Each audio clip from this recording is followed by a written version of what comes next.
dañuy obligé di subventionner terre bi pour mu mën a dox. absolument xam nga loolu c'est un investissement de prestige. alors que bu doon train. c'est moins cher et train day génne xaalis. dëgg la ça permet l'économie de bouger. soo ñëwee c'est nga dem ci SICAP. SICAP mais des na un mois ñu tëj ko. lu tax. non parce que dañ ko tëj maanaam parce que duñu am événement bu ñu ci def.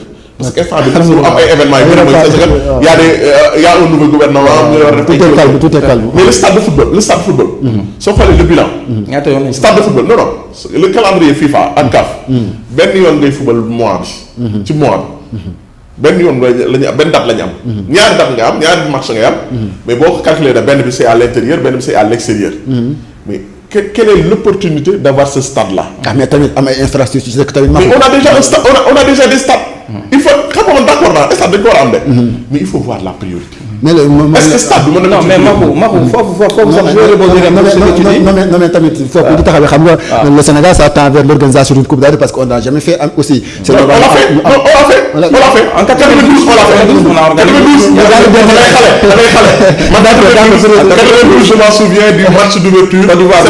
Sénégal Nigéria. avec les Sénégal. ci lañ defaree stade pour ça ci lañ ko defee. man je m'en souviens j'étais très jeune nag j'étais très jeune normalement j'avais 10 ans. mais j'ai toujours aimé le football. moi j'avais 17 ans boobu laay soog a jóge Côte d'Ivoire sax ñëw Sénégal. man dama les Serge Magui Alain les Guaméné Alain. Alain Guaméné. ah ñoom comment il s'appelle encore là le Rastaman là. Il y avait beaucoup, il y avait d'accord. En football.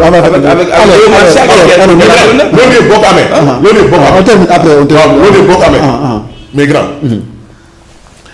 À peu près presque 300 milliards xamante ne ñaata milliards jàpp ma kii chiffre bi exactement. mais xaalis boobu mais doo ko def ci stade sëñ bi. absolument on a d'autres priorités. instant bi ngay def ay stades yooyu. mais jeunes ñoo ngi mbëkk gaal gi di dem. absolument non la priorité est ailleurs. xam nga yow tey jii dama lay jox exemple benn foofu laay jeexalee.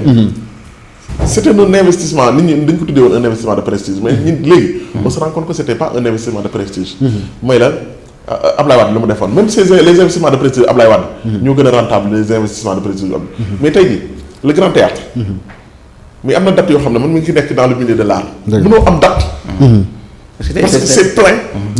mais xoolal ma investissement yi am. léegi sax musée de la civilisation. alors Modou Mbacké ba tey ci gis ngeen discours président. nee nañu jëloon alors askan wi faaw ñu delloo si ko jàpp ngeen loolu lu faisable actuellement maanaam toppaat gars yi la chasse aux sorcières. ah ben il faut une reddition des comptes. il faut une reddition des comptes. il ne faut pas nag aller dans le sens de la vindicte vengeance wala dara. alal suñu la ko dénkee. muy fii muy fa ñu jëm bu ëllëgee da ngay rendre compte. te état bu nekk soo koy jël da nga war a def l'état des lieux à l'entrée et l'état des lieux à la sortie. c'est-à-dire la déclaration de patrimoine et le bilan. mais ñun Sénégal tant que duñu def loolu duñu xam lan fu ñu jógee ak fu ñu jëm c'est du pilotage à vue. yow booy def dara. tàmbali dara. fu dara nekku doon. da ngay wane ne fii kat dara new fi. boo demee ba dara ne fa. da nga ne fii kat ba ma pare. dara nekk na fa ana dara jooju nga ne mi ngi nii. mais loolu donc la. tey jii nit ñi jël alalu askan wi. te waruñu koo jël. ravale ko dans des paradis fiscaux. ñun ñëpp suñu bëccëg di ci tegu. 1000 milliards fonds Covid yi mi ngi fi. yeneen ak yeneen ñi ngi fi. mais ñooñu ay rapports yu bëri président ne def teg naa ci sama coude mais il faudra lever ce coude là. pour voir réellement ce qu'il en est de ces rapports là et puis ñu dem ko traiter. c'est pas que yow mi nga xam ne yow lañ dénk réew mi. parce que y a des pouvoirs il y a une séparation même si elle n'est pas assez étanche. des trois pouvoirs. exécutif législatif judiciaire. ku si nekk. soo xoolee ki nga xam ne moo war a saytu bu saytoo. jox ko war a topp mu topp. tey ji mi ngi nii quartier yi par exemple. police mën na la arrêter. mais police du la poursuivre parce que c'est pas un organe de poursuite. la police mën na la jàpp. xam nga transféré la. ki lay poursuivre mooy procureur. procureur mën na la def ay poursuivre mais du moom moo lay juger du moom moo lay condamner. kon y a une répartition des tâches. te loolu la réew di doxee.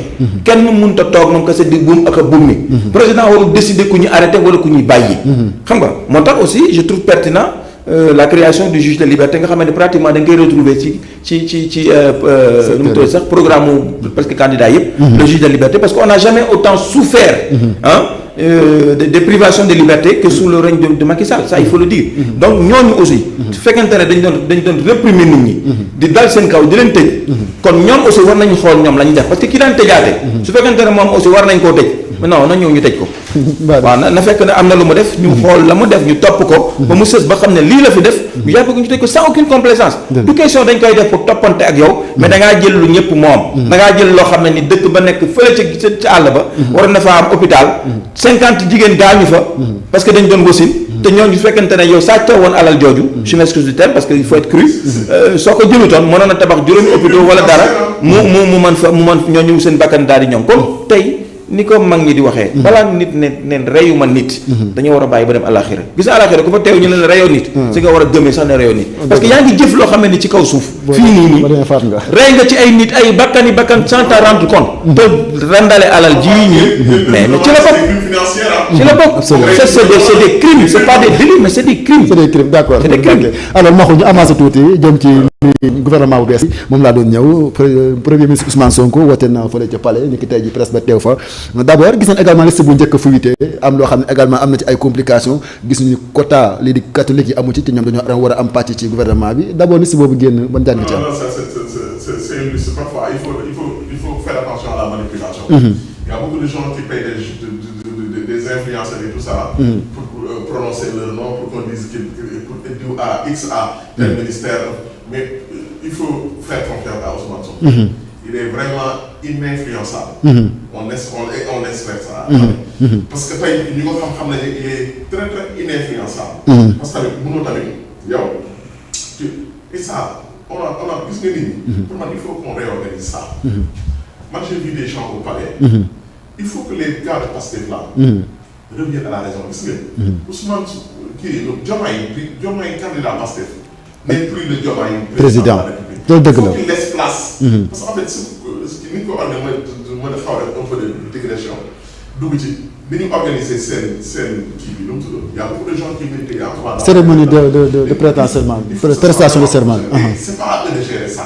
dafa bari càmbal daal nga bëgg a wax. Diomaye n'est plus le candidat de Pastef. Diomaye est le président de la République du Sénégal. Il faut pour ñoom ñu xam ne du ñoom ñoo ëppale seen Diomaye ci nit ñi déedéet Diomaye est le président. Mais il a posé un acte fort. Il a posé un acte fort dans ce sens. Il a démissionné. Autour de lui. Il a démissionné. Il y a beaucoup de ça manque vraiment de professionnalisme. càmbal. Et moi je dis que ni ma gisee Diomaye il paraît des problèmes là. Non c'est clair. am na fu la joo xam ne dina ko def. C'est clair. Parce que tamit gis nga ni. mais xeex na pour mu doon président de la République. xeex na pour mu doon premier ministre. mais après dama nga toog sa kër. ah mais tamit non attends. non la soxla. mais Maxu. nga ñëw mais foofu gis nga pare.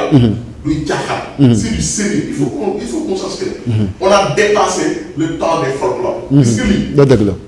on attend de Diomaye Faye qu'il règle les problèmes des Sénégalais. On attend de Ousmane Sonko qu'il règle ces problèmes des Sénégalais. yow toute cette cacophonie toute cette capharnaüm là autour d'eux. mais c'est juste loolu tu les perturbes. alors que là Sénégalais dañu leen yónni yàkkamti leen. il faut que ñoom nga xam ne yow en tant que nga nekkoon ci sécurité. wala nga nekkoon ci staff bi. en tant que laa nekk ci siège Diomaye président. mais instant bi on a changé de cap. absolument. là sincèrement c'est des affaires d'État. est-ce que du loolu moo indi problème mu évitation yi fële ci jam ñaajo ci prestation parce que y a yor qu'ils ont fustigé que ñoom dañ leen a manqué. il n'a pas reçu de. doyen Mourignan. doyen Mourignan il n'a pas reçu de. est-ce que du manque d'organisation moo ko waral tout ça. non mais c'est pas les femmes parce que ñoo mën a gérer en fait ça. mais est-ce que loolu ñoom ñoo ko war a relever parce que c'était la cérémonie d'investiture du président de la République du Sénégal est-ce que nekkul les services du palais. le service protocolaire moo ko war na gérer parce que ñoom dès l'instant que président bi nekk na président. non mais il paraît que les tâches ont été partagées secteur yi. ak lu ñu ko partagé. On n'a pas à partager ça. C'est une affaire d'État. C'est une affaire d'État. Kenn du ko partager. C'est les services de la présidence qui doivent gérer ça. Pas les femmes de Pastef ou bien les qui disent non, c'est man je les respecte trop. Mais il faut que ça mette. Gis nga on attend du professionnalisme. Parce que tamit. Ousmane Sonko suscite tellement d'espoir. Diomaye suscite tellement d'espoir. On ne peut pas laisser certaines choses là se passer comme ça. D'accord alors Modou Mbacké gouvernement bi fuité ak li nga xam ne ñu ngi koy xaar di Ousmane Sonko di premier ministre gouvernement bi war a ñëw lan ngay xaarandi tey ak li askan wi nekk ci jafe-jafe. Bon, d'aucuns disent que le gouvernement met du temps à se former parce que booba léegi ñu ngi koy xaar et d'autres ils mettent ça sur le compte, n'est-ce pas, de l'amateurisme, voilà, les réalités de l'exercice du pouvoir. Mais il faut comprendre quelque chose. Ousmane a dit nguuru amu fi. loxo yu set lañ wax. liggéey lañ wax. mais attends, ça interpelle plus d'un. koo xamee ni da ngaa tàmmoon suñ la joxee nguur. wala ñu jox la poste de responsabilité. on l'a entendu dans le gouvernement précédent. ñun de léegi ñun ñooy séddale. ñun kenn dootuñu sédd ñun ñooy séddale. état d'esprit boobu su ko am ministre mën a amee. un ministre d'état mën ko amee. ministre de la république mën a am loolu. mais aujourd'hui suñ ñëwee indi rupture ne la carrément nguuru amatu fi. liggéey moo fi am. Ce n'est plus une sinécure, mais c'est clair que les gens seront réticents à aller postuler et à même vouloir travailler avec ce gouvernement-là, à moins que ce soit des personnes vraiment qui veulent travailler. te ñooñu nag su fekkente ne mooy li fi nekkoon rek. nga jël leen. moi je ne suis pas contre ñu jël ñi fi nekkoon. man je suis même à 100% d'accord ñu jël ku fi nekkoon. te loo xam set. donte ci nguur gee la bokkoon parce que appartenir à un pouvoir. ne veut pas dire forcément faire partie du fonctionner comme le système. ma ko wax na ko tantôt. Le système c'est quoi? C'est le savoir, le savoir-faire et le savoir-être. xam nga donc su fekkente ne yow. tu opères différemment. que ceux qui exerçaient le pouvoir parce que le système il est incarné par des hommes.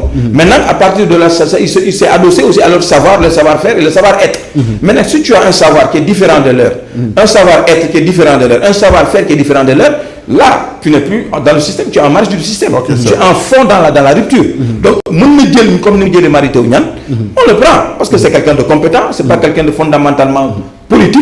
C'est un scientifique, un mathématicien de hors classe. xam nga ku mel noonu mën nga ko jël. si c'est mi may dégg Matar. honnêteté, valeur, compétence, constance dans son truc, il est droit dans ses bottes. c'est vrai mais kooku war nga ko mën a jël. même gis nga war na yàlla même ki gën a même su fekkante ne rakk Macky Sall.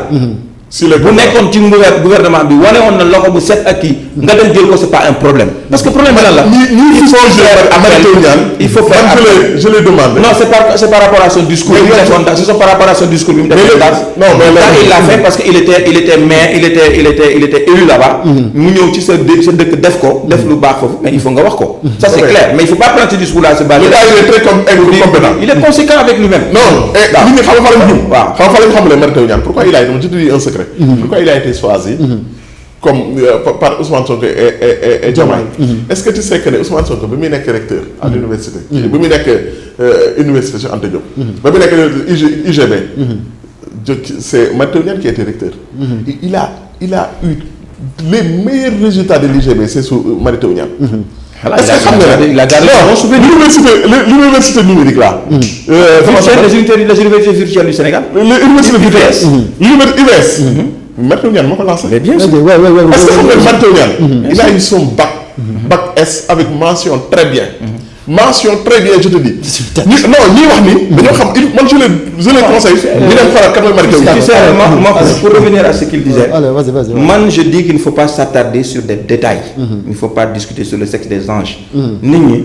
la muy def nit ki la muy tojee bopp ñi na xam. jël nga ko fal nga ko te gis nga aussi je vais te dire quelque chose. souvent il faut donner des représentations imagées de la chose. da ngay wàcce kii bi. dëgg la ñee. ay jeeg lañu woon. ñu taxawoon. jekk ku si nekk ñëw ne maa ngi ni Sénégal a ngi ni doxaan Sénégal. Sénégal takk xool ki mu ci bëgg mu takk ko. ab jeeg nag bu ñu lay soog a takk ngay jeeg bu ndaw di soog a dugg ci néegub sëy am na lu bëri loo xam ne di nga ko ëppale. non di nga ko ëppale. waaw donte da nga daan toggee sa kër ndey du bokk ak ni ngay toggee sa kër jëkkër du bokk noonu ngay taaje. soo ñëwee nekk sa biir kër jëkkër résultat ba nga fay xaar mooy njaboot gu barkeel boobu nag ça passe par